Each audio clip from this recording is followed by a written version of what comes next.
Hello friends, சூப்பரான egg noodles எப்படி பண்ணலான்னு பார்க்கலாம் வாங்க. ஒரு கடாயில் 2 டீஸ்பூன் தேங்காய் எண்ணெய் ஊற்றிக்கலாங்க. ஒரு பெரிய வெங்காயத்தை கட் பண்ணி போட்டுக்கலாம். ஒரு கொத்து கருவேப்பிலை போட்டுட்டு இதை நல்லா வதக்கிக்கலாங்க. பார்த்திங்கன்னா இந்த மாதிரி நல்லா வதக்கிட்டு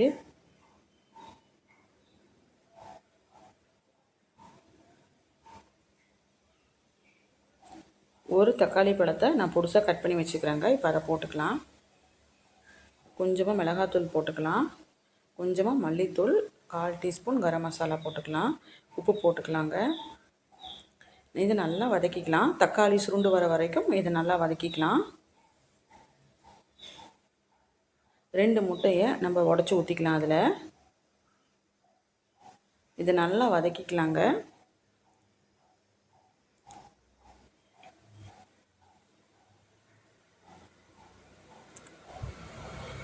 முட்டை பொரியலுக்குலாம் நம்ம எப்படி பொரியல் பண்ணுறோமோ அந்த மாதிரி இதை நல்லா வதக்கிக்கலாம். ஃபைனலாக கொத்தமல்லி இலை தூவி நம்ம ஸ்டவ் ஆஃப் பண்ணிவிட்டு இதை செப்பரேட்டாக வச்சுக்கலாம். வேறு ஒரு கடாயில் நூடுல்ஸ்க்கு தேவையான அளவு தண்ணி ஊற்றிக்கலாம். உப்பு போட்டுக்கலாங்க. நான் 3 நூடுல்ஸ் போட்டிருக்கிறேன். அதை எடுத்து நம்ம உடச்சதில் சேர்த்துக்கலாம். இது நல்லா கொதிக்கட்டும். இது நல்லா வேகட்டுங்க. லைட்டாக உப்பு போட்டுக்கலாம் இந்த தண்ணியில். அதுக்கப்புறம் பார்த்திங்கன்னா நூடுல்ஸ்லேயே கொடுத்துருப்பாங்க பார்த்திங்களா, அப்போ மசாலா பவுடர் அதை போட்டுக்கலாம். 3 பேக்கெட் நான் போட்டிருக்கேன். போட்டுட்டு இதை நல்லா மிக்ஸ் பண்ணிக்கலாங்க. நல்லா வேகட்டும்.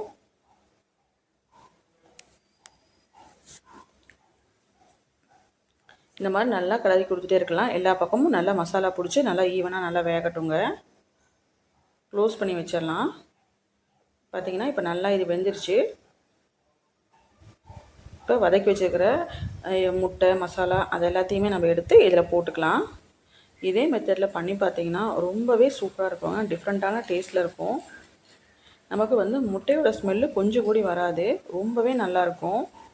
எல்லாத்தையும் எடுத்து கொட்டி இந்த மாதிரி 4 வதக்கிடலாங்க. அவ்வளோதான், சூப்பரான எக் நூடுல்ஸ் ரெடி ஆயிடுச்சு.